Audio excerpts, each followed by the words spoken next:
জাপানের রাস্তাঘাটে এমনভাবে গাড়িগুলা চারদিকে থাকে, মনে হবে যে এটা কোনো একটা গ্যারেজ।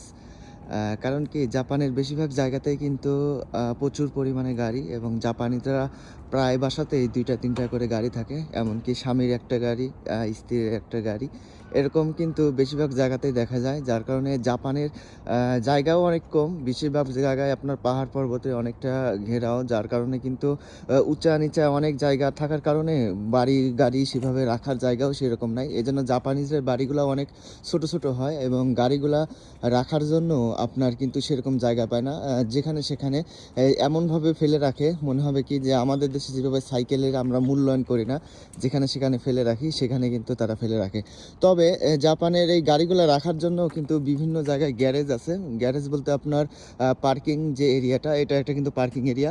তবে এখানে যদি আপনি রাখেন তাহলে কিন্তু আপনার টাকা পে করতে হবে এবং এই টাকাটা কিন্তু অনেক টাকা। আর বিশেষ করে যারা বাড়ি করে তারা সচরাচর সবসময় চেষ্টা করে আগে গাড়ি রাখার জন্য একটা জায়গা করার জন্য।